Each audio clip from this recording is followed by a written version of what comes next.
மிகவும் அவரோடு எதிர்பார்க்கப்பட்ட பாஜகவின் மக்களவைத் தேர்தலையொட்டி பாஜக வெளியிட்டுள்ள தேர்தல் அறிக்கையில் முக்கியமாக ஒரு 32 அம்சங்களை எதிர்பார்க்கலாம். அதில் மிக முக்கியமானதாக கருதப்படுவது என்னவென்றால், இந்த ஒரே நாடு ஒரே தேர்தல் என்பது எதிர்க்கட்சிகள் அனைவருமே எதிர்த்து வந்தார்கள். அது தேவையில்லாத ஒன்று என்று பல்வேறு விமர்சனங்கள் எழுந்தது. இருந்தாலும் அந்த ஒரே நாடு ஒரே தேர்தல் நடைமுறைப்படுத்தப்படும் என்ற அறிவிப்பை அந்த பாஜகவினுடைய தேர்தல் அறிக்கையிலே வெளியிட்டிருக்கிறார்கள். மேலும் பிரதமரின் மக்கள் மருந்தகம் என்கின்ற அமைப்புக்கு நிலையங்களிலே 80% அளவுக்கு தள்ளுபடி விலையில் மருந்துகள் வழங்கப்படும் என்ற அறிவிப்பும் அதில் இடம்பெற்றிருக்கிறது. புல்லட் ரயில் திட்டம் ஒரு சில இடங்களில் மட்டுமே வந்திருக்கிறது. இருந்தாலும் வடகிழக்கு மாநிலங்களில் மலைப்பகுதியான இடங்களில் அந்த புல்லட் ரயில் திட்டத்தை அமல்படுத்தப்படும் என்ற அறிவிப்பும் பாஜகவினுடைய தேர்தல் அறிக்கையில இருக்கிறது. அந்த அறிவிப்புகள் எல்லாம் பிரதமர் மோடி அவர்கள் தொகுத்து அவரை பேசியிருக்கின்றார். அதில் அவர் பேசிய மற்றொரு அம்சமாக 70 வயதுக்கு மேற்பட்டவர்களுக்கு இந்த ஆயுஷ்மான் பாரத் திட்டம் விரிவாக்கம் செய்யப்படும் என்ற அறிவிப்பும் அதில் இடம்பெற்றிருக்கிறது. அந்த ஆயுஷ்மான் திட்டத்தின்படி 5 லட்சம் ரூபாய் வரை இலவச மருத்துவ காப்பீடு பெற முடியும் என்கின்ற அறிவிப்பும் அந்த வாக்குறுதியாக அறிவிக்கப்பட்டிருக்கின்றது. அதேபோல் இந்த இலவச வீடுகள் திட்டம் அடுத்த 5 ஆண்டுகளில் 3 கோடி பேருக்கு இலவசமாக வீடு வழங்கும் திட்டம் செயல்படுத்தப்படும் என்ற அறிவிப்பும் அந்த பாஜகவினுடைய தேர்தல் அறிக்கையில் இடம்பெற்றிருக்கின்றது. முத்ரா கடன் என்று சொல்லப்படுகின்ற அந்த கடன் உதவி 25 லட்சமாக உயர்த்தி வழங்கப்படும் என்ற அறிவிப்பும் அந்த தேர்தல் அறிக்கையிலே தெரிவிக்கப்பட்டிருக்கிறது. பொது சிவில் சட்டம் என்பது பெரும்பாலானவர்கள் நாட்டில் உள்ள பெரும்பகுதி அந்த நாடாளுமன்றத்தில் அந்த சட்டம் வரும்போதே பெரும் எதிர்ப்பு எழுந்தது, வெளிநடப்புகளும் நடந்தது. இருந்தாலும் அந்த பொது சிவில் சட்டம் நாடு முழுவதும் அமல்படுத்தப்படும் என்பது பிடிவாதமாக அந்த தேர்தல் அறிக்கையிலே அறிவித்து இருக்கின்றார்கள். அதேபோல சமையல் எரிவாயு உஜ்வாலா திட்டமும் நீடிக்கப்படும் என்ற அறிவிப்பும் பாஜகவுடைய தேர்தல் அறிக்கையில இடம்பெற்றிருக்கிறது. அது ரேஷன் கடைகளிலே இலவச உணவு தானியங்கள் வழங்கும் திட்டம் மேலும் 5 ஆண்டுகளுக்கு நீட்டிக்கப்படும் என்ற அறிவிப்பும் அதிலே இடம்பெற்றிருக்கிறது. மேலும் சில அறிவிப்புகளையும் அதிலே அந்த பாஜகவுடைய தேர்தல் அறிக்கையில வெளியிட்டிருக்கின்றார்கள். வீடுகளிலே, அதாவது சாதாரண சாமானிய மக்களுடைய வீடுகளிலே சோலார் தகடுகள் மூலம் இலவச மின் உற்பத்தி கொடுப்பதற்கான அந்த மானிய கடன் உதவித்தொகை வழங்கப்படும் என்ற அறிவிப்பும் அதில் இடம்பெற்றிருக்கின்றது. அதற்கு அடுத்தபடியாக 3 கோடி பெண்களை லட்சாதிபதியாக ஆக்கும் திட்டம், அதாவது தொழில் ரீதியாகவோ மற்ற ஏதோ ஒரு வகையில் கடன் உதவி அளித்து அவர்களை உயர்த்தும் வகையிலே 3 கோடி பெண்களை, நாடு முழுவதும் 3 கோடி பெண்களை லட்சாதிபதியாக ஆக்கும் திட்டமும் அதில் இடம்பெற்றிருக்கின்றது. அந்த மருத்துவ காப்பீடு திட்டத்தில் இதுவரை இந்த திருநங்கைகள் சேர்க்கப்படாமல் இருந்தார்கள். அவர்களுக்கும் இந்த திருநங்கைகளுக்கு மருத்துவ காப்பீட்டு அட்டை வழங்கப்படும் என்ற அறிவிப்பும் பாஜகவுடைய தேர்தல் அறிக்கையில் இடம்பெற்றிருக்கின்றது. குறிப்பாக தமிழ் மொழிக்காக பல்வேறு விதமாகவும் அவர் இங்கே தமிழ்நாட்டுக்கு வரும்போதெல்லாம் பிரதமருக்கு பலமுறை அந்த தமிழ் மொழி பெருமைகள்லாம் சொல்லிக் கொண்டிருப்பார். அதை அடிப்படையாக கொண்டு தமிழை உலகம் முழுவதும் கொண்டு செல்வதற்கான புதிய திட்டமும் தேர்தல் அறிக்கையில் இடம்பெற்றிருக்கின்றது.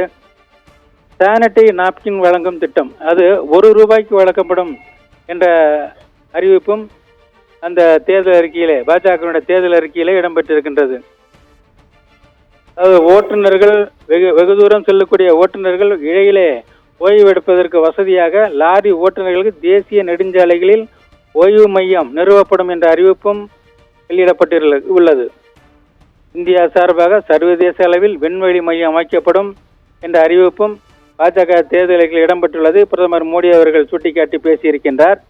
மேலும் திருவள்ளூர் கலாச்சார மையம் அமைக்கப்படும் என்ற அறிவிப்பும் அந்த தேர்தல் அறிக்கையிலே இடம்பெற்று இருக்கின்றது. கருப்பை வாய் புற்றுநோய் குறித்த விழிப்புணர்வு நாடு முழுவதும் ஏற்படுத்தி அந்த நோயை ஒழிப்பதற்கான நடவடிக்கையும் ஒரு புதிய திட்டத்தையும் அவர்கள் அதிலே அறிவித்து இருக்கின்றார்கள். அதே போல புதிய சேட்டலைட் மையங்கள் அமைக்கப்படும் என்ற அறிவிப்பும் அதில் இடம்பெற்று இருக்கின்றது. அதே போல 2025ஆம் ஆண்டு பழங்குடியினர் கௌரவ ஆண்டாக கடைபிடிக்கப்படும் என்ற அறிவிப்பும் பாஜகவினுடைய தேர்தல் அறிக்கையிலே இடம்பெற்றிருப்பதை பிரதமர் மோடி அவர்கள் விளக்கி கூறியிருக்கின்றார். மேலும் 2036இல் இந்தியாவில் ஒலிம்பிக் போட்டி நடத்தப்படும் என்ற அறிவிப்பை ஒட்டி அந்த போட்டியினை சிறப்பாக நடத்துவதற்கான ஏற்பாடுகளை மத்திய அரசு செய்யும் என்ற அறிவிப்பும் இடம்பெற்றிருக்கின்றது தேர்தல் அறிக்கையிலே. அதே போல குறைந்த விலையில் பைப் மூலம் கேஸ் வழங்கும் திட்டம், அதாவது இப்போ சிலிண்டர்களில் வழங்கப்படுகின்ற அந்த எரிவாயு பைப் மூலமாக வீடுகளுக்கு விநியோகம் செய்வதற்கு வசதியாக அதுவும் குறைந்த விலையில் பைப் மூலம் கேஸ் வழங்கும் திட்டம் அறிமுகப்படுத்தப்படும் என்ற அறிவிப்பும் பாஜகவுடைய தேர்தல் அறிக்கையில் ஒன்றாக உள்ளது. பெண்கள், இளைஞர்கள், விவசாயிகள், ஏழைகளுக்கு கூடுதல் அதிகாரம் வழங்கும் திட்டமும் புதிதாக உருவாக்கப்படும் என்ற அறிவிப்பும் கொடுத்திருக்கின்றார்கள். அதேபோல வழக்கமாக மோடி அவர்கள் ஊழலுக்கு எதிரான நடவடிக்கை என்று சொல்ல அதையே தான் இந்த பாஜகவுடைய தேர்தல் அறிக்கையிலும் ஊழலுக்கு எதிராக கடும் நடவடிக்கை எடுக்கப்படும் என்ற அறிவிப்பும் பாஜகவுடைய தேர்தல் அறிக்கையிலே இடம்பெற்று இருக்கின்றது. அதுபோல பொது வாக்காளர் பட்டியல், நாடு முழுவதும் பொது வாக்காளர் பட்டியல் நடைமுறைப்படுத்தப்படும் என்ற அறிவிப்பும், அதை செயல்படுத்துவதற்காக துரிதமான நடவடிக்கை எடுக்கப்படும் என்ற அறிவிப்பும் பாஜகவுடைய தேர்தல் அறிக்கைகளில் வாக்குறுதிகளில் ஒன்றாக இடம்பெற்று இருக்கின்றது.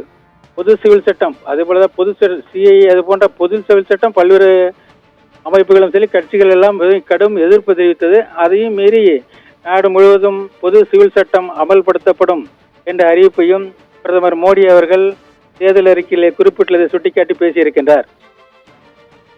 அதேபோல் ஜல்ஜீவன் அனைத்து வீடுகளுக்கும் ஜல்ஜீவன் திட்டம் அனைத்து வீடுகளுக்கும் பாதுகாக்கப்பட்ட குடிநீர் வழங்கும் திட்டம் வழங்கப்படும் என்ற அறிவிப்பும் அந்த அறிக்கையிலே இடம்பெற்றிருக்கின்றது. விளையாட்டு வீரர்களுக்கு பிரத்யேக தனியாக சிறப்பு பயிற்சி மையங்கள் அமைக்கப்படும் என்ற அறிவிப்பும் அதில் பாஜகவுடைய தேர்தல் அறிக்கையிலே இடம்பெற்றிருக்கின்றது. மேலும் ஐநா பாதுகாப்பு கவுன்சிலில் முக்கிய இடம் பெற்றுள்ளதை உறுதியளிக்கும் வகையில் இந்த அறிக்கையிலே அதையே ஒரு வாக்குறுதியாகவும் அளித்திருக்கின்றார்கள். அதுவே முக்கியமாக சாலையோரம்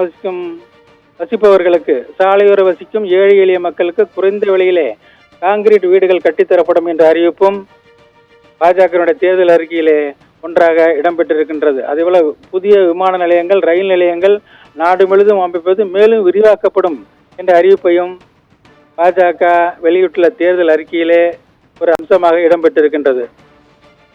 அதேபோல வாய்ப்புகளின் தரம், அளவு இரண்டுக்கும் முக்கியத்துவம் வழங்கப்படும், அதையொட்டி கடன் உள்ளிட்ட பல்வேறு வசதிகளும் செய்து தரப்படும் என்ற அறிவிப்பையும் பாஜக தேர்தல் அறிக்கையிலே முக்கியமானதாக கொடுத்திருக்கின்றார்கள். மொத்தம் 32 வாக்குறுதிகளை வரப்போகிற நாடாளுமன்ற தேர்தலை ஒட்டி பாஜக வெளியிட்டுள்ள தேர்தல் அறிக்கையில் இடம்பெற்றிருக்கின்றது.